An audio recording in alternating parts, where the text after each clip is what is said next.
Sme Mestský parlament mladých, teda v Turčianskych Tepliciach. Ja som Peter Heško. Študujem na gymnáziu Mikuláša Galandu v Turčianskych Tepliciach. Som v maturitnom ročníku, som občan Turčianskych Teplíc. Ja som Jozef Petrík, tiež gymnáziu Mikuláša Galandu, ja som v predmaturitnom ročníku. Ja som Lenka Vovečková a študujem na Pedagogickej a sociálnej akadémii. Som Žiackej školskej rady a som aj členkou tu. Ja som Dominika Bahurinská, teda som tu na odtiaľto z Teplíc, tiež navštevujem gymnázium Mikuláša Galandu. Ja som Filip Hrivnák, ja som Peťov spolužiak a prednedávno som sa prisťahoval sem. Ja som Natália Čucová, chodím tiež na Pedagogickú sociálnu akadémiu, som v Žiackej školskej rade, ja som aj tu v parlamente, pretože úzko spolupracujeme a bývam na internáte, takže ma zaujíma život cestičník na Turčianskych Tepliciach. Ja som Martin Blažek, som Filipov a Peťov spolužiak. Ja som Diana Musová, tiež chodím na gymnázium Mikuláša Galandu a nemám tu žiadnych spolužiakov. Ja som Martin Chromek, som z Turčianského Michova a vlastne tu sú moji spolužiaci. Všetci. No, gymnázia. Ja som Jara Václavík, tiež chodím na gymnázium Mikuláša Galandu, to sú tiež moji spolužiaci. A to je asi všetko som tam. Zavriem to aj ja, lebo ma možno nepoznáte. Ja sa volám Mališová, som koordinátorka Mestského parlamentu mladých, robím to ako dobrovoľníčka, takže sa zabávam s mládežníkmi. A mladnem pri nich. Ja sa volám Peter Matula, tiež som chodil na gymnázium, ktorý sa ešte nevolalo Mikuláša Galandu a nemám tu žiadnych spolužiakov. Toto je Peťo Nociar, kandidát na poslanca, chalan, ktorý má 21 rokov. Zavolal som ho sem, pretože je bližšie vašej vekovej kategórii a chcel som tým vlastne ukázať, že aj mladí ľudia kandidujú na poslancov a zaujímajú sa o verejné dianie v meste.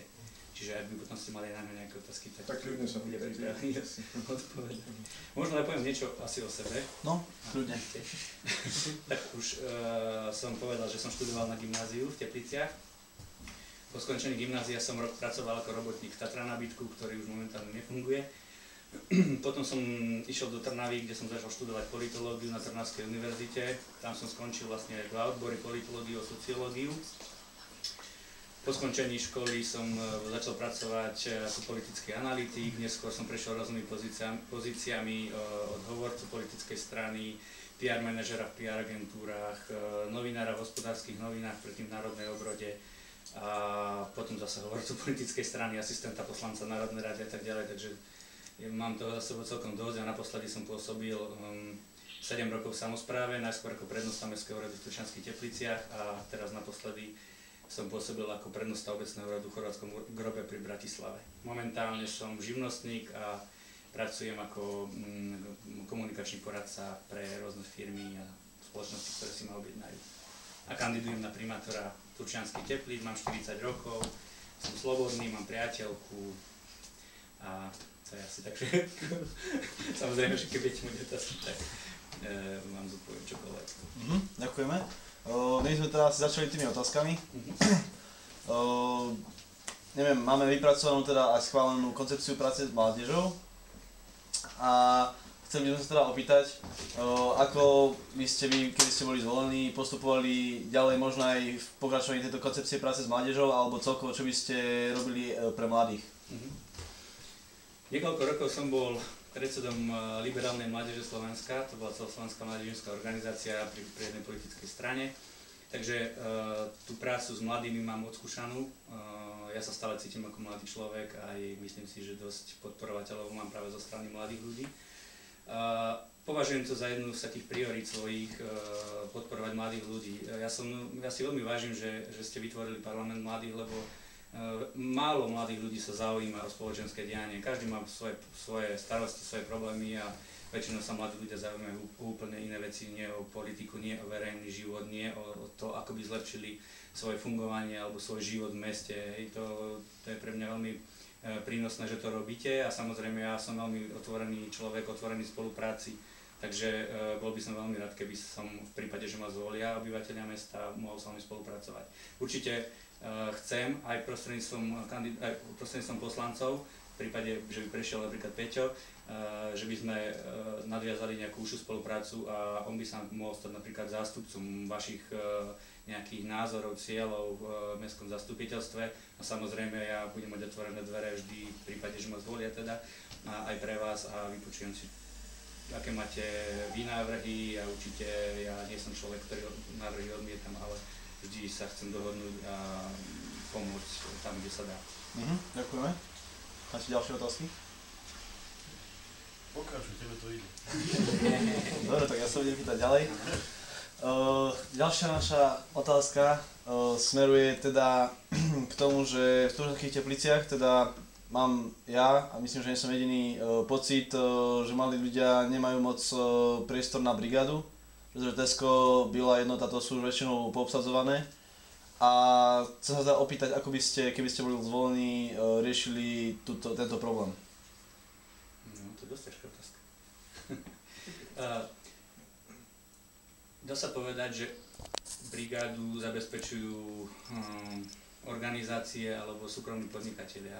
Keď chcete ísť niekde brigádovať, tak dá sa, kto bere brigádnikov? Väčšinou súkromní podnikatelia. Najviac asi, nie? Alebo firmy, organizácie a tak ďalej. Situácia s prácou nie je dobrá v Turčianskych Tepliciach aj v tomto regióne ako takom. Je to dosť vysoká nezamestnanosť, okolo 13%, vlastne sa to pohybuje na takom celoslovenskom priemere. A jednou z mojich priorít je doniesť do Teplíc prácu pre ľudí. Okrem toho chcem podporiť aj domácich podnikateľov, a to takým spôsobom, že mesto organizuje rôzne verejné obchodné súťaže. To znamená, že sa napríklad vystavujú chodníky alebo sa rekonštruujú cesty, alebo si objednáva mestský úrad nejaké potreby, písacie, papiernické, hygienické a tak ďalej. Robí sa to, že sa vyhlási verejná obchodná súťaž, zverejní sa v prípade, že to je na nejakú sumu v obchodnom vestníku. Ja by som chcel, aby sa v týchto súťažiach viac dozvedeli domáci podnikatelia. To znamená, že by som si chcel hneď ako jeden z prvých krokov zavolať podnikateľov z Turčianskych Teplíc, urobiť si databázu a vždy, keď sa vyhlási verejná obchodná súťaž, tak chcem, aby sa o tom dozvedeli aj domáci podnikatelia, lebo mnohokrát domáci podnikatelia vôbec nevedia, že mesto robí verejnú obchodnú súťaž. Je to aj ich chybou, že si nesledujú ten obchodný vestník, ale myslím si, že mesto by malo prioritne informovať aj domácich podnikateľov, napríklad poslať im mail, že momentálne mesto vyhlásilo takúto súťaž, boli by sme radi, keby ste sa aj zúčastnili. Čo tým sledujem? Poprvé si myslím, že domáci podnikatelia by doniesli do mesta, že by dali dobrú cenu. Teraz robia pre mesto pracujú rôzne firmy, čo z Bratislavy, z východného Slovenska, z Oravy a oni si musia túto robotníkov doviesť a musia ich niekde ubytovať, čiže sa im zvyšujú náklady na tú prácu. Hej. Keby to robila teplická firma, tak myslím si, že by to dokázali robiť lacnejšie a dokázali by to robiť aj lepšie, lebo domáci podnikatelia by sa chceli ukázať pre Tepličanmi, že neodflaknú tú prácu v tom meste, kde žijú a kde ich každý pozná. A keby sa takýmto spôsobom naštartovalo aj tí malí a strední podnikatelia, rovnako by sa nám podarilo získať nových investorov do mesta.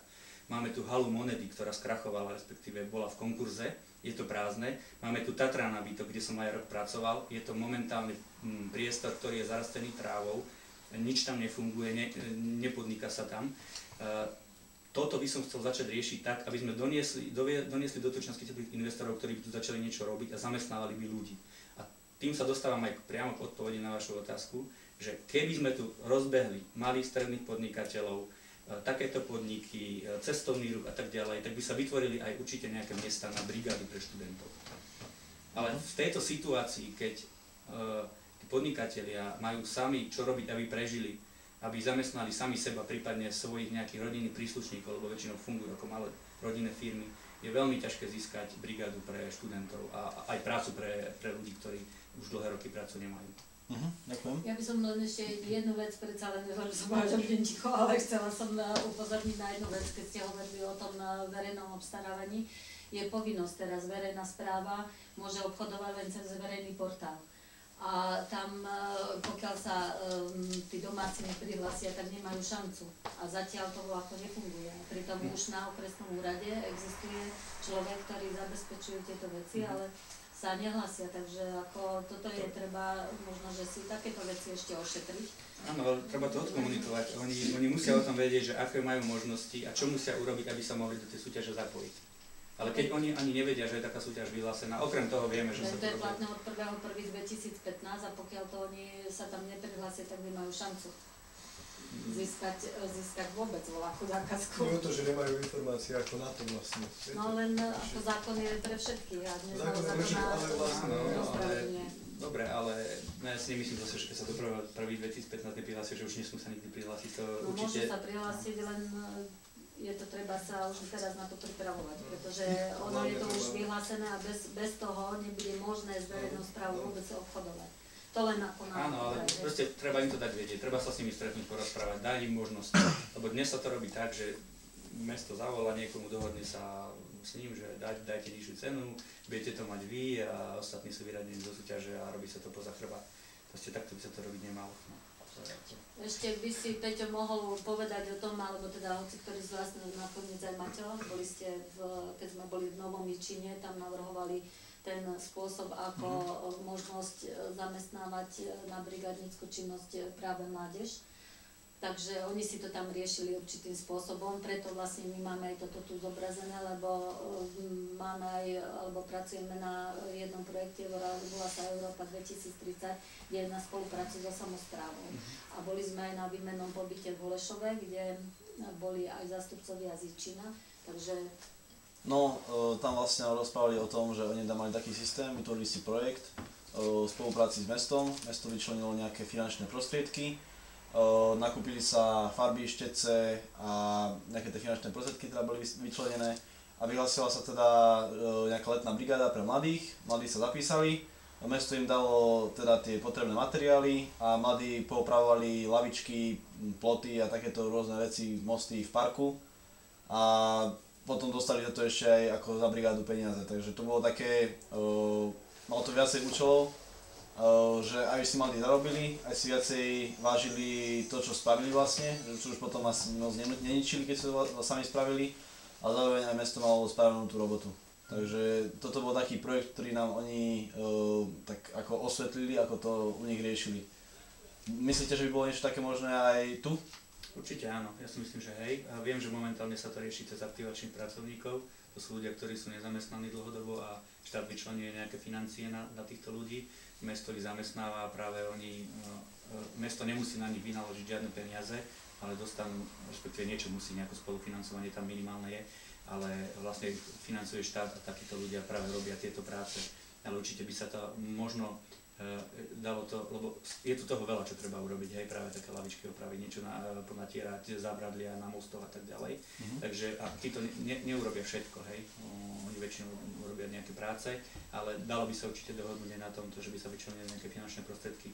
A je to dobrý nápad, dobrý projekt, určite by som si to vedel predstaviť. Ďakujem. Máte ďalšie otázky? Spomínali ste, že chcete trošku rozvíjať cestovný ruch a podobne. A aký máte názor na vzťahy medzi mestom a kúpeľom? Ako by ste to chceli riešiť?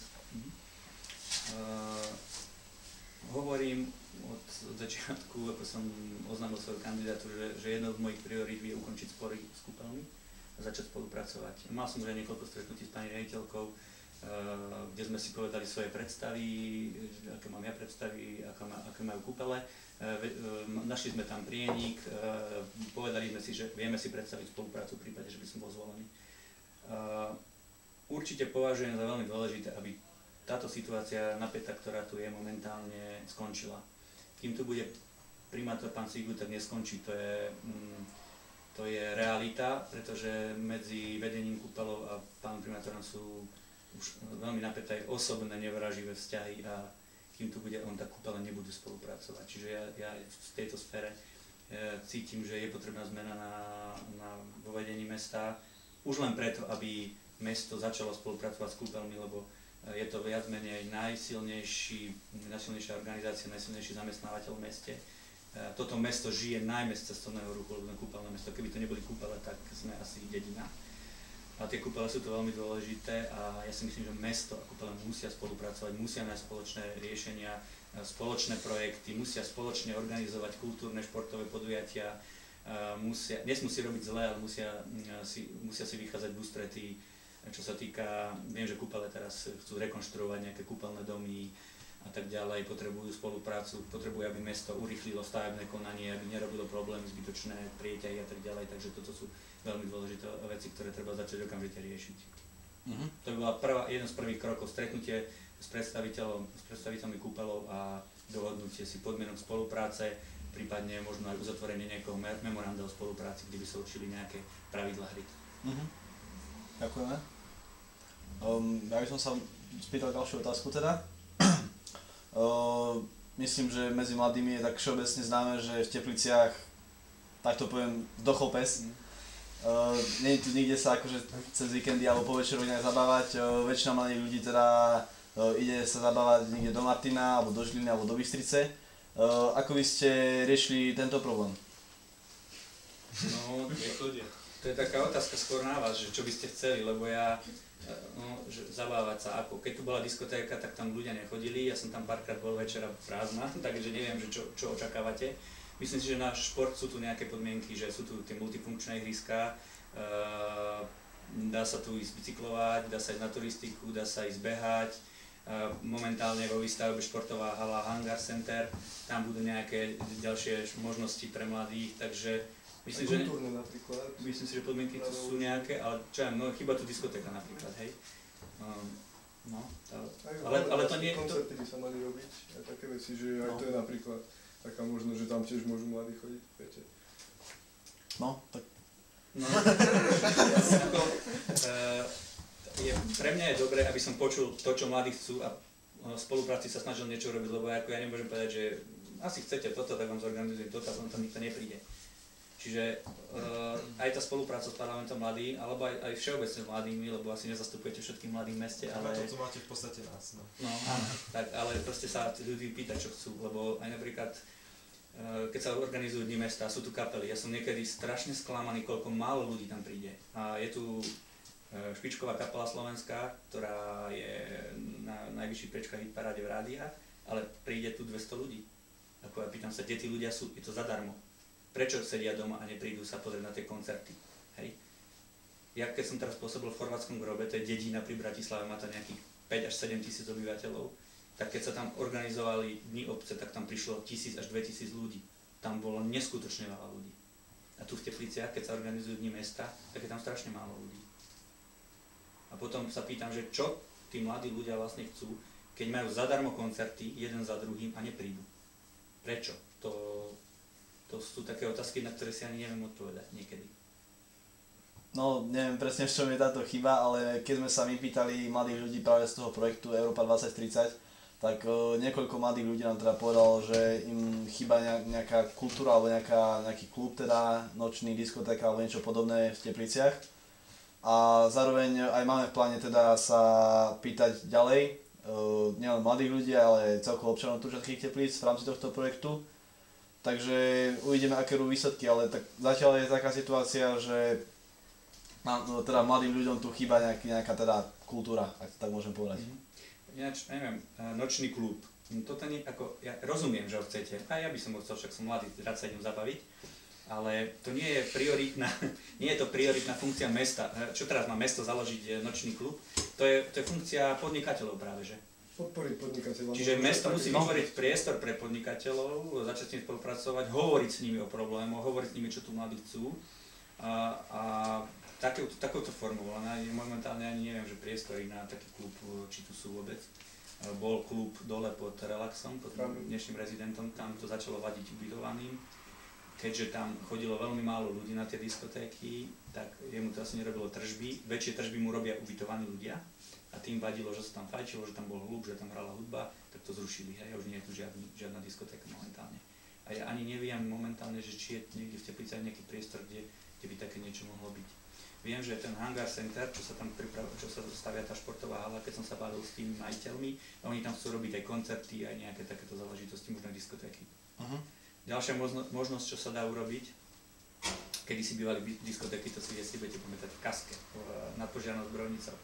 Momentálne je tam čínsky obchod, ale on sa o chvíľočku presťahuje do svojich priestorov a tá sala ostane voľná. Lenže ten priestor je tak, celá tá budova je už v takom zlom stave, že bude to treba zrekonštruovať a neviem, či na to budú finančné prostriedky, čo sa týka mesta. či bude mať mesto na to prostriedky, lebo tam je v dezolátnom stave podlaha, tam treba vymeniť okná, tečie tam strecha, tam sú schody, všetko tam je strašne v havarijnom stave a do toho treba obrovské peniaze naliať, aby to bolo aspoň nejaké kultúrne zariadenie, myslím kultúrne v tom zmysle, že slušne by to vyzeralo. Hej. A keby sa to urobilo, tak je tam priestor aj na takéto veci, na také diskotéky a tak ďalej, čo tam bývali kedysi a chodilo tam vtedy dosť ľudí. Či by sa to po toľkých rokoch dokázalo obnoviť, či by tam tí ľudia chodili, to je tiež otázka, ktorú ja neviem momentálne odpovedať. Ale áno, cítim potrebu, že niečo také tu chýba a že to mladí ľudia asi potrebujú.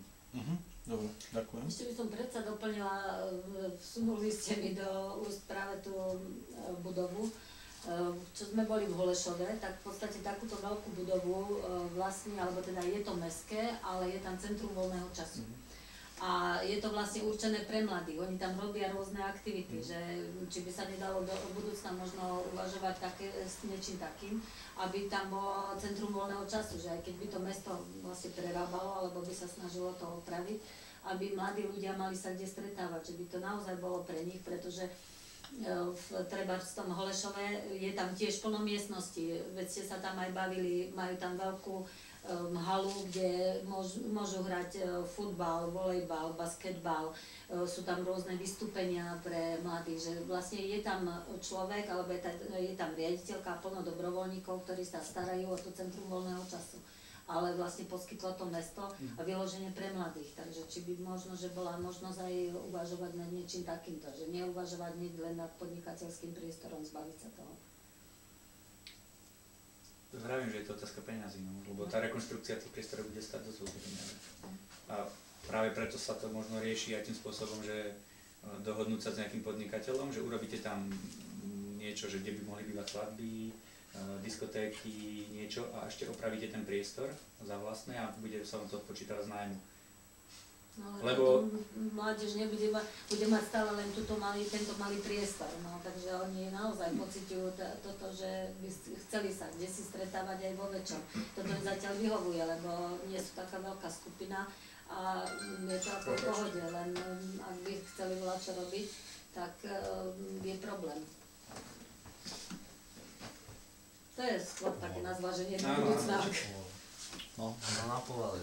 A povala je nádherná. A pritom, takisto, aj oni v tom centre voľného času majú podobnú povalu, ako je tu na všetky decká. Keď sa, ako náhle sa sem prišlo, že je to pre mládež, tu boli pozrieť na povalu, tak všetci wow, toto by bolo super pre mladých, len by to bolo treba upraviť. Keď nič iné, aspoň aby sa podlaha tam urobila, pretože tvrdili tí zo spodu, že sa to tam otriasa, keď sa potom chodí, ale v tom Holešove využívajú aj pivnicu na výstavné priestory, čo si vyčistili a ona to je vyloženie ako pivnica s takými katakombami a že nie je to tam bohvie, ako by to bolo vhodené.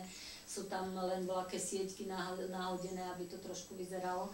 A vrch je vyloženie len vyčistený. A všetko, tak ako je tu, neviem, či ste tam takedy boli, ale choďte sa tam pozrieť, budete aj vy z toho prekvapení, že nádherný priestor je tam.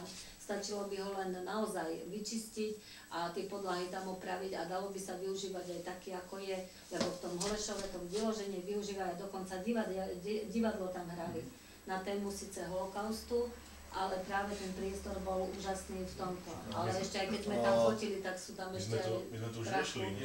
My sme to riešili, ale... Bola tu tá, neviem kto to bol, zastupkyňa primátora. Hej, Vajsová. Proste pozerala sa na to, že aha, že dobre. Ale akože my by sme boli schopní ako mládežníci zorganizovať brigádu, akože my by sme si to spravili sami len tie peniaze. Ja viem, kde ešte celkom dobrý priestor. Pod Mestským úradom, ako je teraz cukráreň, dole. Tam je ešte priestor, veľký priestor. Ja som tam, lebo je to niečo podobné, ako je diskotéka Kami, neviem čo to volalo, to som to menilo názvy. Také veľké to je tam. Je tam taký nižší strop, ale je to dlhé. Momentálne je tam sklad nábytku starého a neviem čo. Ale keby sa to dalo vyčistiť, tam je to, možno to má 20 metrov na dĺžku. To sa ide od vinárne tam? Áno, zozadu, ako sa ide do toho bytu, tak dole schodami. Aha, tam je dosť veľký priestor, ja som sa tam robil pozrieť, lebo ja som si tak rozmýšľal, že tam by sa niečo dalo urobiť. Sice je tam nejaký, že plyn, tady ťahá nejaká rúra, ale to nevadí však.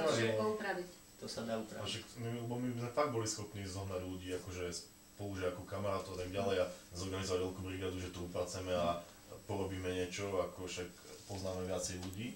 No to nie je problém. Tam je veľký priestor a to by sa dalo určite. No tak to nie je ako pre nás problém to všetko spraviť. Len tie financie potom na tú rekonstrukciu. Na materiál. Ale tam nemusí byť nejaké veľké financie, však to sa dá zohnať akože všetko. Však hej, ale že niečo sa dá vyčleniť. No. A potom sme už mali taký plán, že tam vlastne my vlastných vecí zariadíme. Ako nejaké zbytky, niečo nejaké... Zariadíme. Takéto niečo majú aj v Žiline. Stanica Zariečie. Boli ste tam? Nie. Úžasné. Tam majú vlastne starú stanicu prerobenú na takýto klub pre mladých, no pre mladých prakticky. A majú tam proste takú starú stanicu, na povale majú nejaký priestor, kde robia koncerty, divadlá a takéto veci. Ako vyzeralo to vážne dobre.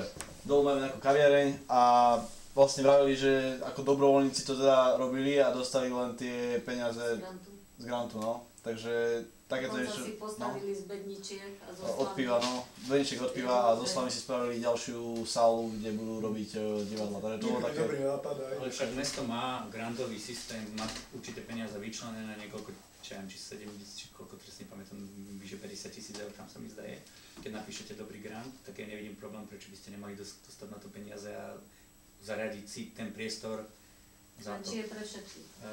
Ako pre všetkých? Že či je pre všetkých tie granty, či sú pre všetkých? Prečo by nemali? Ja som nedostávala. Grant by mal byť pre... Bol schválený komisiou a primátorom. No, to je už iná kapitola. Ale grant by mal byť... Proste je tam nejaká komisia, ktorá keď povie, že ten projekt je dobrý, tak ja nevidím dôvod, prečo by nemali byť na to peniaze. Možno, no, ale to je iný. Zase proste keď mesto prenajíma priestory, tak buď urobí verejnú obchodnú súťaž z zákona, alebo potom osobitným zreteľom prenajme vo verejnom záujme niekomu. Muselo by to schváliť mestské zastupiteľstvo 3/5 väčšinou poslancov, ale myslím, že to by nebol problém. Keby to malo ísť priamo vám, lebo inak by sa tam musela robiť verejná obchodná súťaž na ten priestor. Ďakujem. Máte ďalšie otázky? Čakám, že sa Maťa niečo spýtal. Ešte 5 minút. Mne by sa aj bolo napríklad, aký máte napríklad slogán alebo moto a že čo tým chcete vyjadriť? Čo tým... Ja som začal, mám také dve fázy kampane. Prvú som mal, že dobrí ľudia si zaslúžia dobrého primátora. A to som varioval so slogánom Turčianske Teplice si zaslúžia dobrého primátora. Vychádzalo to z toho, že aj keď som pracoval po boku pána Siguta niekoľko rokov, ale odišiel som aj kvôli tým vzťahom, ktoré tam boli. Myslím si, že nie je dobrým primátorom. Myslím si, že si to myslí veľa ľudí. Možno dozrieva taká doba, že väčšina ľudí očakáva, že príde zmena a budú voliť niekoho iného. Neviem koho, hej, ako to si netrúfam tvrdiť. Je tu verejná súťaž rôznych kandidátov, názorov, programov a tak ďalej, takže ľudia sa v slobodných voľbách rozhodnú.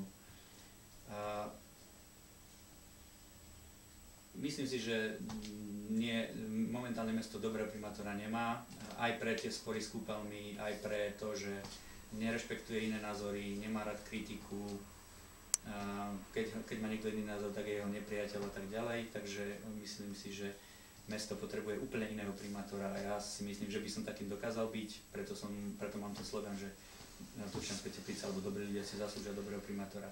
Prečo som dal dobrí ľudia? Keď som pracoval v Chorvátskom Grobe, tak je to obec, kde je pri Bratislave a je tam strašne veľa prisťahovalcov z Bratislavy a z celého Slovenska a rôzni manažéri, riaditelia, právnici a tak ďalej.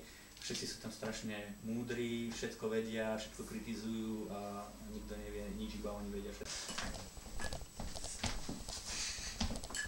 Takže Lidl áno, je to jedna fakt z mojich priorít, ľudia na to počúvajú. Ja som si robil prieskum na internete a 95% Tepličanov chce Lidl.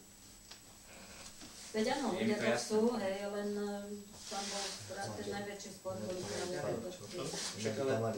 no, treba nájsť riešenie. O tom to je celé. Máte ďalšie otázky? Čokoľvek sa pýtajte. Hocičo. Vy sa môžete A niečo tvrdšie, lebo sa ma nepýtate nič tvrdé. Nič také zákerné som čakal, niečo a nič. Pacifisti trošku. Tak ja by som navrhol, aby sa spýtal niekto, kto sa ešte nič nepýtal. Ako sa napríklad? Jednu otázku dala. Tak ja som mala takú otázku v škole. Tak jeden pán učiteľ mi povedal, že musí cestovať do Piešťana, lebo tu že sú drahé ten aquapark, potom tu nie je žiaden priestor na tie voľnočasové aktivity, že napríklad to korčuľovanie tu vôbec že nie je žiadna cesta, proste sú to rozbúrané cesty a nikde nie je taký priestor, kde by sa mohlo niečo také realizovať.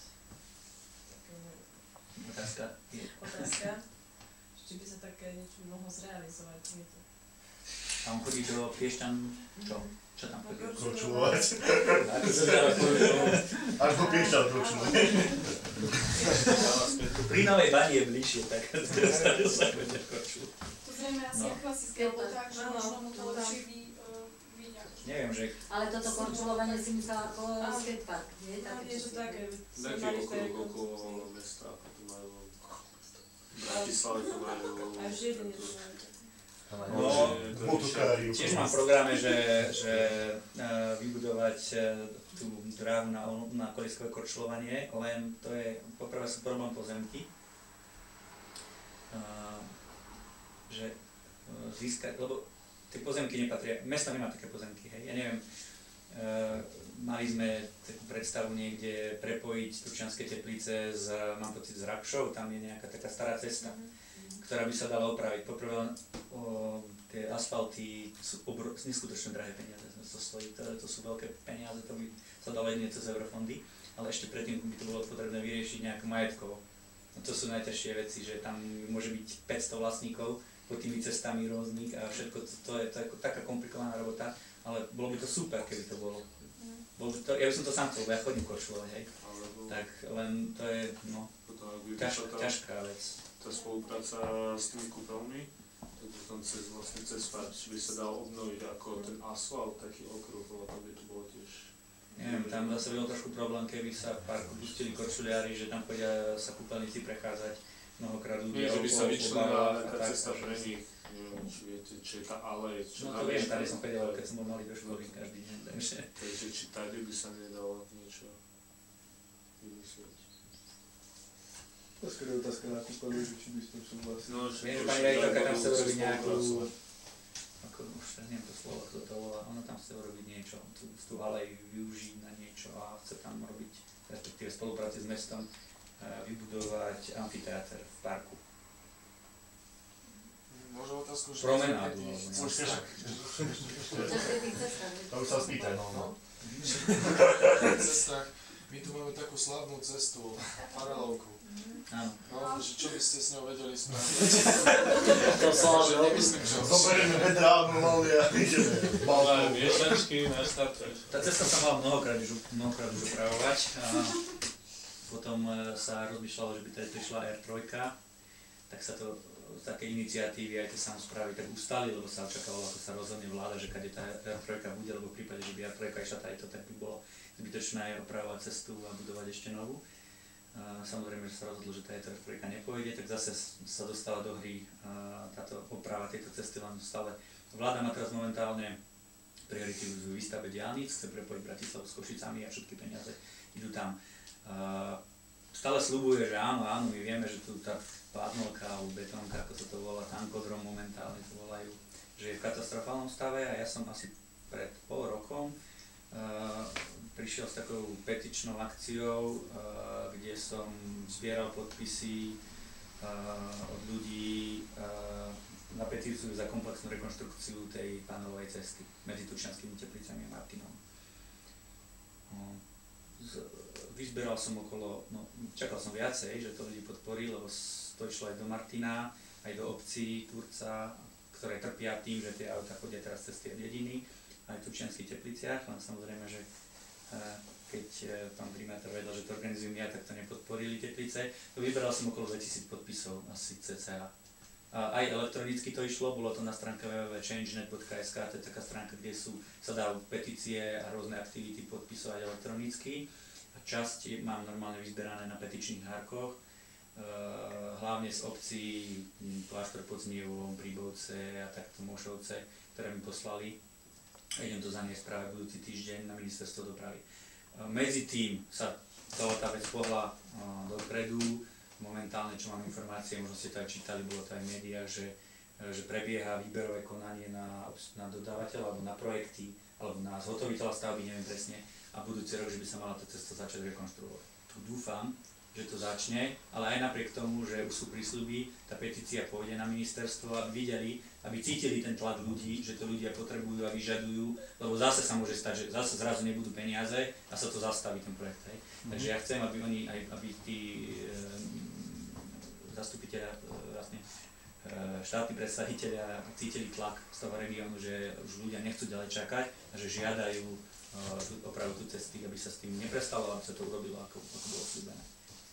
Nie je to kompetencia mesta, samozrejme, hej, lebo tá cesta je štátna, je to kompetencia štátu, ale mesto môže vyvinúť tlak, hej, nejaký na vládu.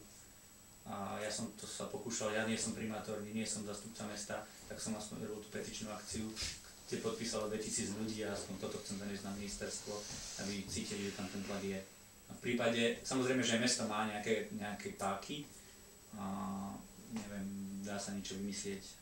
V prípade, že by sa to zase pozastavilo, tak sa dá urobiť nejaký štrajk alebo niečo. Ale... A s tou R3 je to ako?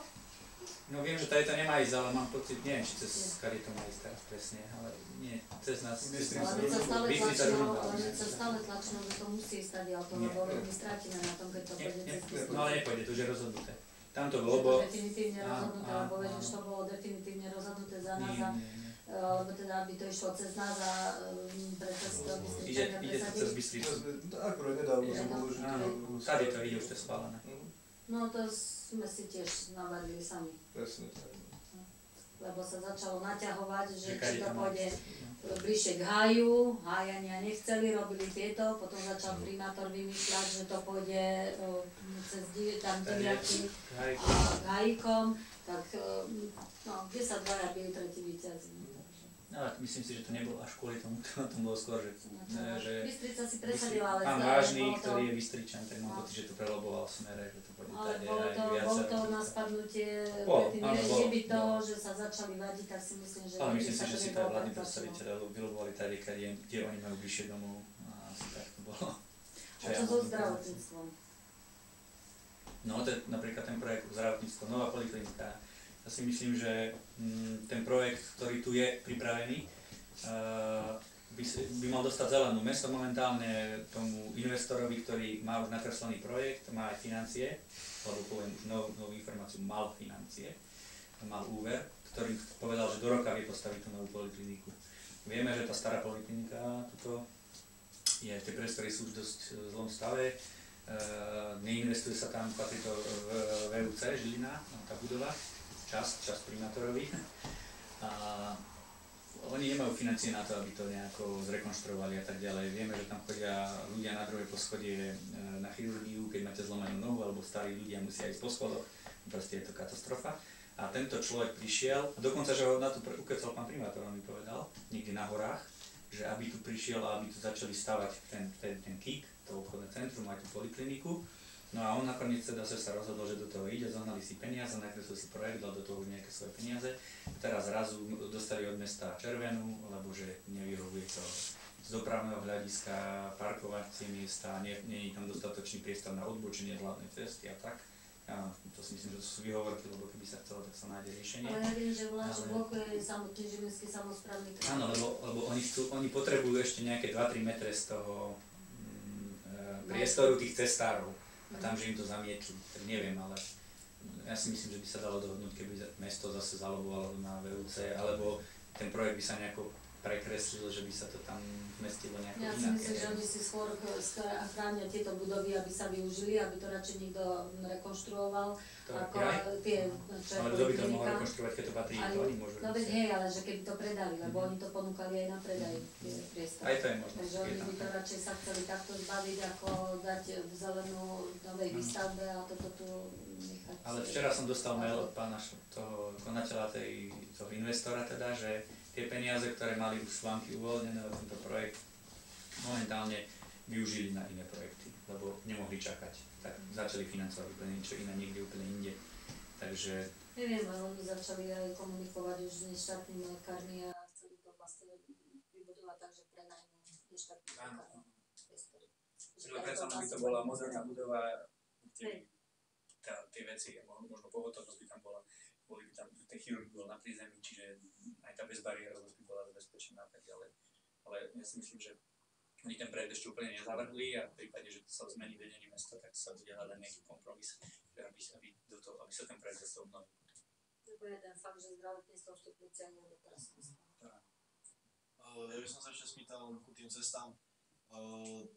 Dovolím si povedať, že cesta od požiarnej stanice, alebo teda od Solnej jaskyne tam do Zanka až po prakticky Baník, Kolárova, tak tá je tiež dosť v dezolátnom stave. A nielen to, využívajú to dosť ako parkovisko. Ako Nie, no, tam už od tej cukrárne, tam je to dosť také rozbité a tam sa musí chodiť pomaly, aby sa nepoškodilo zra tohoto. Či by ste toto nejako riešili? Áno, určite, lebo ja viem o tom, že poslanci za mestskú časť Vieska, kde tá cesta patrí, tlačili už aj dnes na primátora, aby bola rekonštrukcia tejto cesty zahrnutá do rozpočtu. Dokonca viem, že pán poslanec Dudáš si to dával podmienku, že podporí rozpočet v prípade, len v tom prípade, že primátor prisľubí, ale rozpočet podporil, ale neviem o tom, že by sa to nejako pohlo ďalej, čiže neviem. Ale ja si myslím, že to bude jedna z priorit nového zastupiteľstva, minimálne poslancov za Viesku, ale aj určite môj, ja som tiež obyvateľ Viesky a tá cesta viem, že je v dezolátnom stave a je to cesta, ktorá ide popri akvaparku, že tam chodí množstvo turistov a bolo by fajn, keby tá cesta bola opravená, aby sme si nerobili hanbu. Samozrejme sa treba riešiť aj parkovanie okolí akvaparku, lebo tam tie parkoviská neriešia. Nie je dostatočná kapacita na to, aby pokryla ten nával ľudí. Je potrebné vybudovať nejaké zachytné parkovisko. Ja som o tom tiež hovoril s pani riaditeľkou Kúpelou, že by to bolo dobre urobiť. Aj keď ja som trošku taký skeptik v tomto, lebo urobiť niekde zachytné parkovisko na okraji Teplíc a potom ona to má takú predstavu, že chodil nejaký autobus alebo nejaký vláčik alebo niečo. No, ale ľudia by neprešli. Ja viem, ako to funguje. Ľudia sú takí leniví, že oni sa chcú priviesť na tom aute až čo najbližšie tam, kde idú. A ja si neviem predstaviť, že by sme urobili zachytné parkovisko niekde pri ľadovej ploche a že by tí ľudia išli pešom, nešli. Hej. To parkovisko bude stať dosť veľa peňazí, lebo vyasfaltovať obrovskú plochu bude dosť nákladné. Ale ja očakávam, že to parkovisko bude prázdne a budú zase zapchaté tie cesty, čiže tam bude treba dať osadiť nejaké značky, zákazové, že tam policajti budú musieť na to dodávať pokuty a to parkovisko zachytné by malo byť a možno by neviem, či ešte stále mesto má ten autobus na technických službách alebo Kúpele by zabezpečili nejakú kyvadlovú dopravu, ktorá by raz za 15 minút chodila medzi tým zachytným parkoviskom a akvaparkom, aby sme to vyriešili takýmto spôsobom. Ja neviem, napríklad Kúpele, toto som len teraz tak išiel po hlavnej ceste a Kúpele tam majú tú hospodárskú budovu na predaj. Tam by sa možno dalo z toho robiť parkovisko kryté. Možno. A odtiaľ kyvadlovú dopravu zabezpečiť do akvaparku. Ale to by zase treba sadnúť s Kúpelmi a rozprávať sa. Treba im to navrhnúť, baviť sa s nimi o tom, či by to nebolo jedna ako z alternatív. Možno by to bolo vlastnejšie, ako vybudovať pre nové parkovisko. Že to bola nakreslená žltá čiara. Žltá čiara znamená, že to nesmú parkovať. No už samozrejme, že to parkuje. Tak si mal vytlačiť letačiky a dávať. Parkuješ na žltej čiare. No potom ešte za 5 krát na zase parkovali, nemali parkovať. Aj moja teta má garáž, takže rovno na ulicu, také vyklopáci dvere a ona tiež nemôže občas parkovať. Keď mala by vyklopiť dvere, tak vieš, náležite to tak sa vždycky vytešuje, lebo môj brat, keď príde ku nám, tesne tak zaparkuje rovno pri dverách, ako sa vchádza do garáže. Našťastie, ako nemám neskôr, ako on príde. Takže mu to neotvorím, ale raz sa mi podarilo, že boli u nás a ako nechtiaca mi kľúč ako otvoril a začali sa dvíhať dvere. Ježiš, ja teraz v tej panike mu sa mi smiel, že chcela som tie dvere držať, aby sa nekryli. Našťastie, nemal to tak blízko, že som ich neuškodila, ma zožeral. A ešte tam pri tej stave, čo je taká stará budova tam je. Tam, neviem, kde si teraz zapistovať, či to teraz kúpil. No, to teraz podľa mňa vlastne vyššie. No tak neviem. Tu zelenú myslíte? No, tú starú budovu takú. To je ináč rok, ktorý získal nejaké ocenenie za architektúru. Ja som sa snažil aj na internete niečo nájsť o tom, ale nenašiel som absolútne nič. To som povedal, že keď tam nebola tá brána, tak tam normálne išli parkovať ten pozemok. Hej, lenže teraz si to rýchlo oplatili, takže... Ale tá budova, čo je teraz tam taká maličká, to si ja som teda predpokladala pri tej vode, že či to nekúpili kúpele, že či to tam nechcú vypratať preč a predĺžiť parkovanie. Nie, čo myslíte v tom? Vedľa parkoviska ako je park, medzi Vyšehradom. Ja ten domček. No, ten malý domček. No, to neviem, to nie. Ten malý domček. Pri potoku, čo je na tej strane? Lebo ten tak zavadzal, tak ja som myslela, že to oni chceli zlikvidovať. Aj to zelené, lebo pani Kršková už chcela zrútiť, až na sa rád vybetovať parkovisko. Zrútiť taký hodnotný dom. Ona to nechcela skoro. Nie, pochybujem, že by to ona chcela zrútiť. Ona mi to povedala raz. No, to bolo asi skoro čo napadlo. Ja vrám, že toto zrútiť, to radšej zrekonštruovať a robiť to nejaký penzión. A to bolo pekné, by bola škoda, to nechá tak dlho chápať. Môžu to rekonštruovať určite. Časom. Nedá sa všetko využiť. Tak to máte spravené.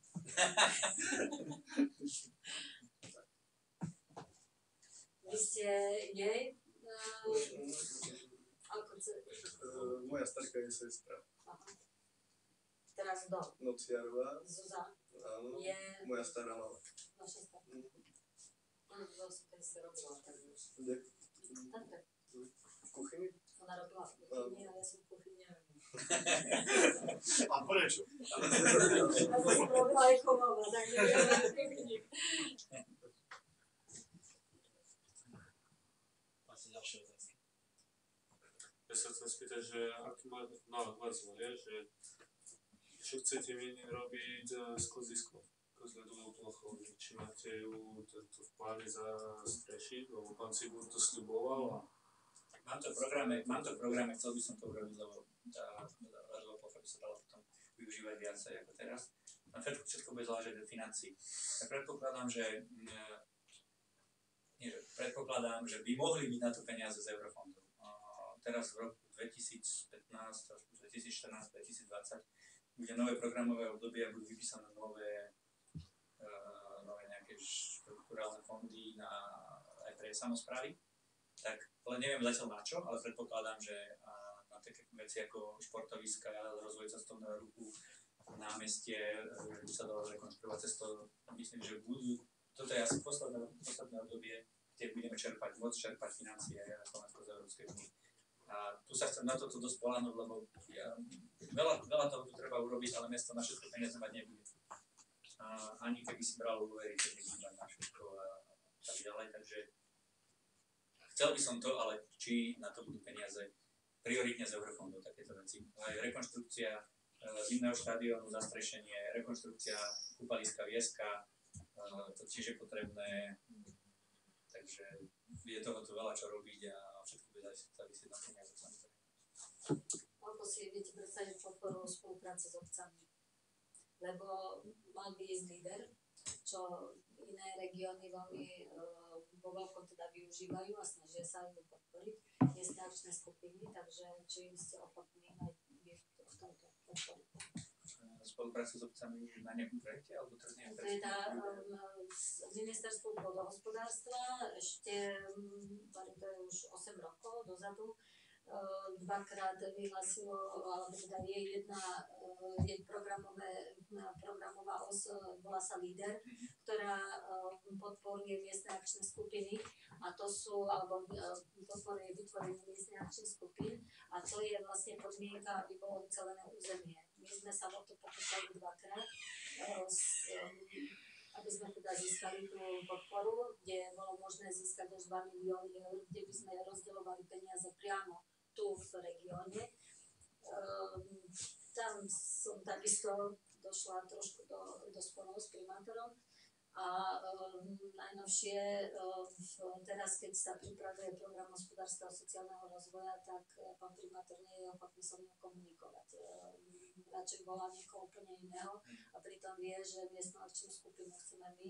Aj som sa ohlásila, že teda prečo nás neoslovuje ako našu organizáciu, ale odpovede som sa nedožila. Takže či teda mienite ignorovať takisto ostatné obce, lebo toto je vyloženie. Mesto z toho v podstate veľký osob nemá v tom, že teda nemôže získať priamo peniaze, lebo je veľké.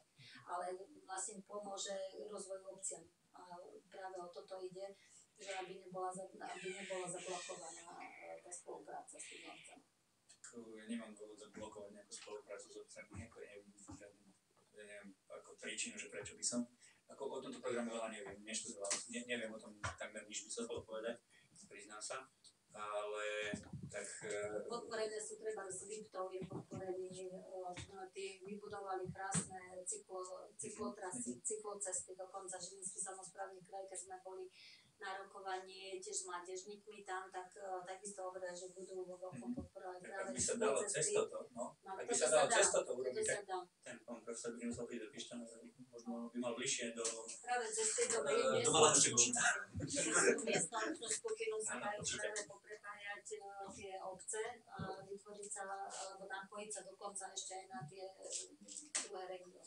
Keď príde za mnou nejaký človek alebo nejaká organizácia, že to niečo pomôže, že keď sa dajú nejaké peniaze získať z eurofondov navyše, tak nevidím dôvod, aby som niečo zablokoval, alebo aby som s niekým nekomunikoval. Však nám ide všetkým asi o to isté, sa to tu nejako rozvíjalo.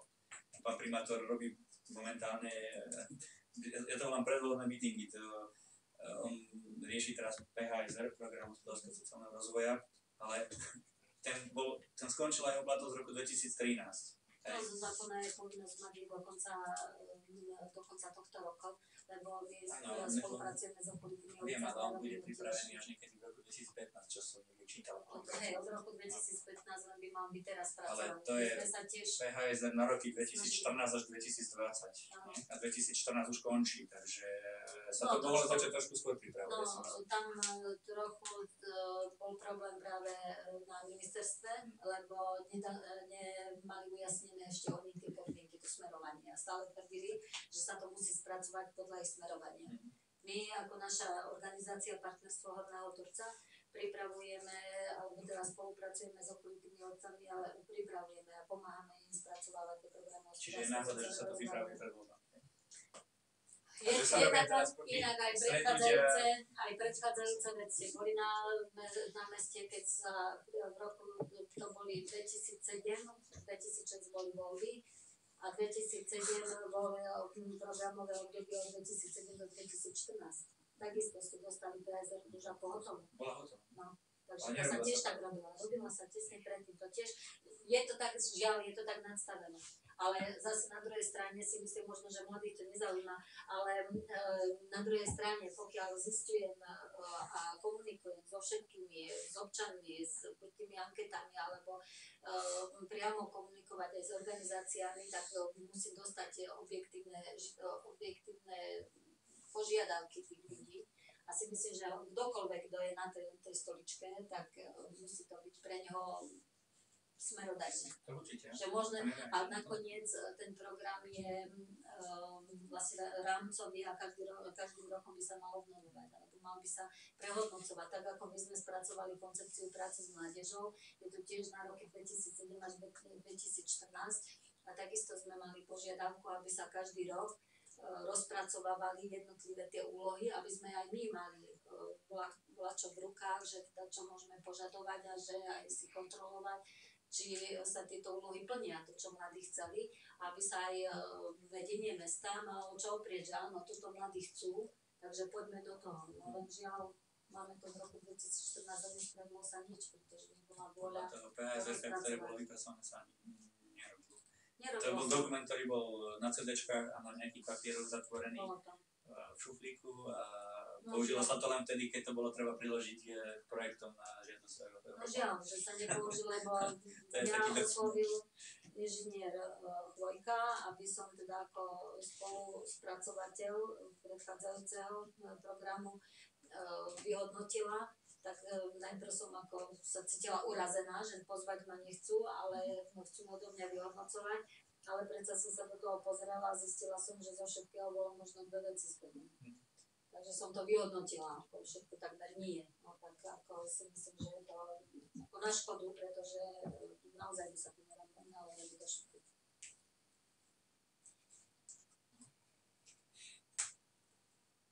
Ja som myslel, trošku som sa strátil v tejto... Program hospodárskeho sociálneho rozvoja je program, ktorý určuje na smerovanie toho mesta alebo obce na ďalšie do roku 2020. A tam vlastne by mali navrhnúť občania a všetky subjekty, ktoré majú záujem o rozvoj mesta, ako by to mesto malo smerovať. A toto je vlastne, je to teraz také ako zvláštne, že pred voľbami sa voľačo takéto spracováva, aj keď by to malo treba plniť už niekto iný, kto príde po voľbách. Možno keby sa mesiac počkal, ale myslím, že by sa nič nestalo, lebo aj tak sa to nestihne do konca tohto roka urobiť. No myslím, lebo majú zaslúdení. Neviem, či to som nečítal nikdy, že to má byť v prvom štvrť roku 2015. Takže také som niekde čítal, ale neviem presne. Lebo my sme sa uchádzali ako naša organizácia tiež o to, o spracovanie programu a tam sme mali stanovený. Jednoducho ja považujem za nešťastné, že je to pred voľbami a pán primátor teraz chodí do jednotlivých mestských častí a pýta sa ľudí, čo by chceli v Tepliciach vybudovať, urobiť, aké majú názory. A tým pádom si on robí predvolebné mítingy za mestské peniaze a my si to budeme musieť všetci ostatní pekne zaplatiť, keď sa chceme s tými ľuďmi stretnúť. To je podľa mňa nefér. To sa ho spýtame. Na to sa ho spýtame, keď príde. Ak príde. Príde, či neprišiel. Určite príde. Dneska, či včera to potvrdzovalo konečne po pol roku, po pol mesiaci, že príde. Ja som myslela, že si ho už oslovil, teda po mňa Máte ešte ďalšie otázky? Stále nič záľubné nebolo. Tak asi čisté duše. Nepoškodený ešte.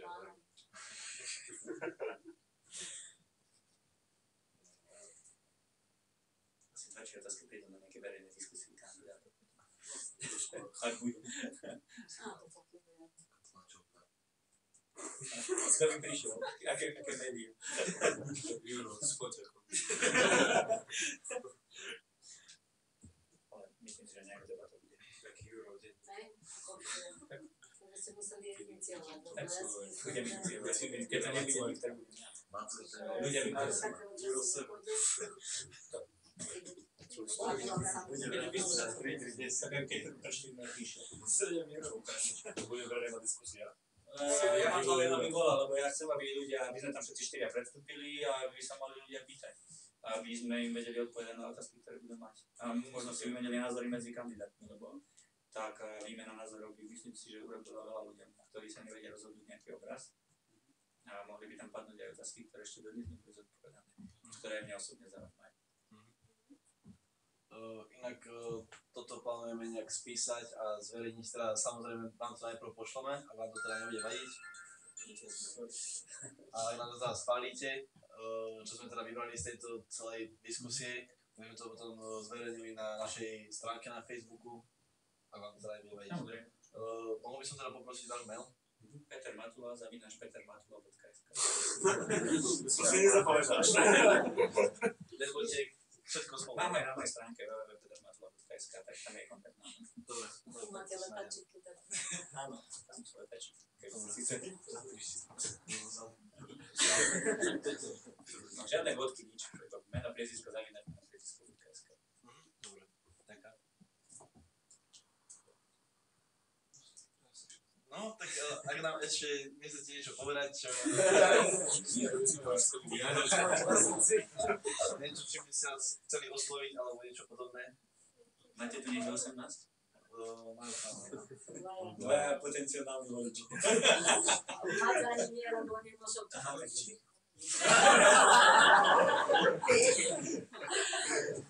Takže vás ani nemusím oslovať, lebo vy nemôžete voliť.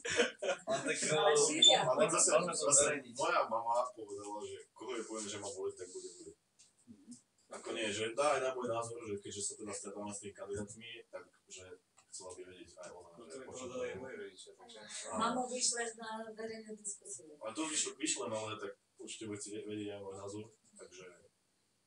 Možno na záver, tak zmením ešte tie moje priority, všetko som skoro povedal, ale úplne najvyššia moja priorita je doniesť prácu do tohto mesta. Čiže osloviť investorov do tých priestorov, ktoré som spomínal, bývalý Tatra nábytok Moneda.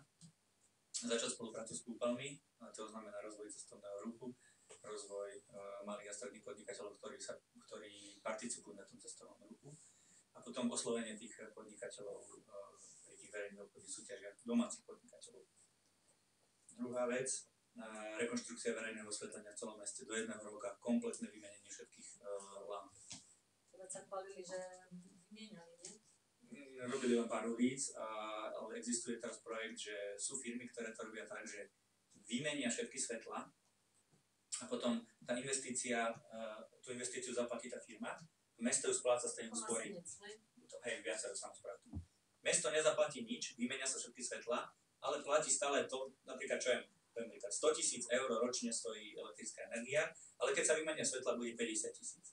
Ale mesto bude ešte tie roky, asi možno nejakých 7-8 rokov, stále platí tých 100 000, ale tá polovica z toho ide na tú investíciu. Čiže po 8 rokoch, po 9 rokoch, čo ja mám predbežné už zistené, lebo ja som si to dal jednej firme už preverovať, koľko by to v Tepliciach asi trvalo to splácanie, nejakých 7-8 rokov mi to zistili. Takže 7-8 rokov by to mesto splácalo tým, že by platilo stále to isté, čo teraz, a po tých 8 rokoch by už začalo šetriť 50% a mali by sme vymenené komplet verejné osvetlenie. A rovnako chcem svetlaný cintorín teplický. To osvetlenie sa týka akože aj tých častí Teplíc. Mesto je, nie je mesto, že je len mesto. Ja som mestské časti mesto. No lebo ako, ja bývam v tú častku Michale a tam svetlo aj nesvieti. A odtiaľ je pán Korvánek, ktorý je elektrikár, že obuvníkové deti chodia bose, sa hovorí však. Nie, celé mesto komplet. Ja keď poviem mesto, nemyslím Turčianske Teplice bez mestských častí. Mesto je Michal Diviaký, Dolná Štúbna. Kompletne všetky svetlá vymeniť, ktoré nie sú nové, samozrejme, nové sa meniť nebudú.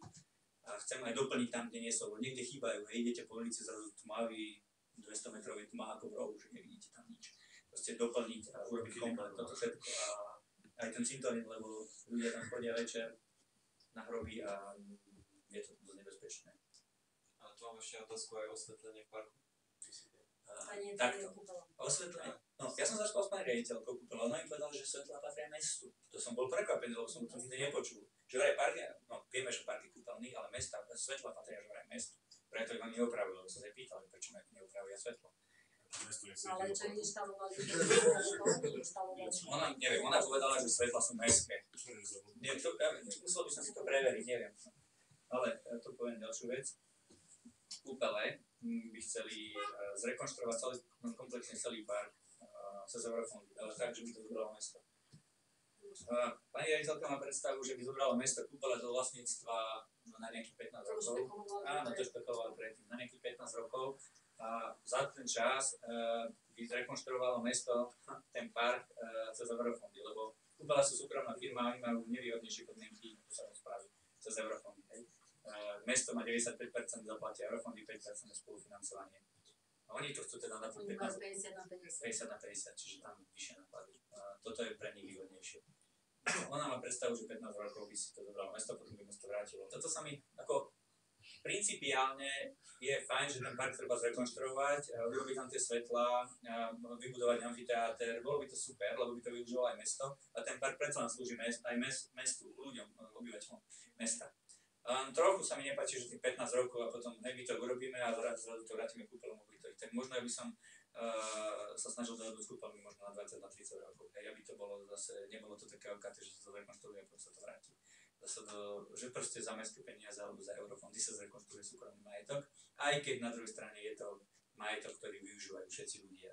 A myslím si, že bolo vo verejnom záujme, aby ten park bol slušný, aby tam fungovalo svetlo, opravené lavičky, aby tam ten amfiteáter bol, kde by sa konali kultúrne podujatia, aby to nikoho nerušilo. Je to tak trošku ďalej od bytných zón a tak ďalej, takže to by bolo fajn, keby sa, to je to osvetlenie parku, že áno, v rámci toho projektu. Čiže to je ďalšia vec a potom som vravím, čiže práca, verejné osvetlenie, aj na cintoríne v celom meste komplet, Lidl, ďalšia vec.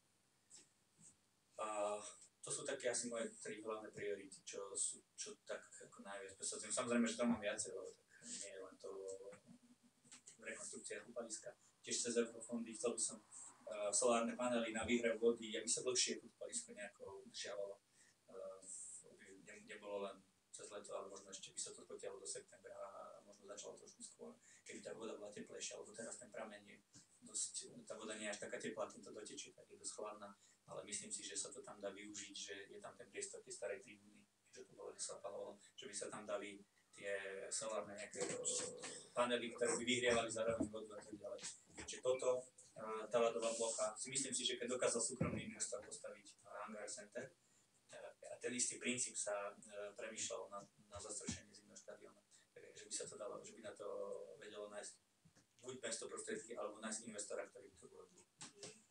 No, tu bude sa musieť hľadať nejaké možnosti, ako to urobiť, ale je to potrebné urobiť. Bude sa tá hala dať využiť aj na korčulovanie cez mimo sezónu na napríklad bude sa tam dať hrať basketbal, alebo sa tam dá koberec, bude sa tam dať muzať pozemný hokej, alebo hokejbal, bude sa tam môcť robiť koncerty, teoretické diskotéky, keby to bolo zastrašené, by sa tam dali robiť, čiže je to, malo by to širšie využitie, čiže no, je toho veľa, či sa to dalo robiť. A treba, aby tam prišiel šikovný manažer, aby to vedel chytiť do rúk a začal makať. To je celé. Čas tak na záver. Tak týmto by som vás chcel teda poďakovať za Mestský parlament mladých, že ste prijali naše pozvanie, že ste teda odpovedali na naše otázky.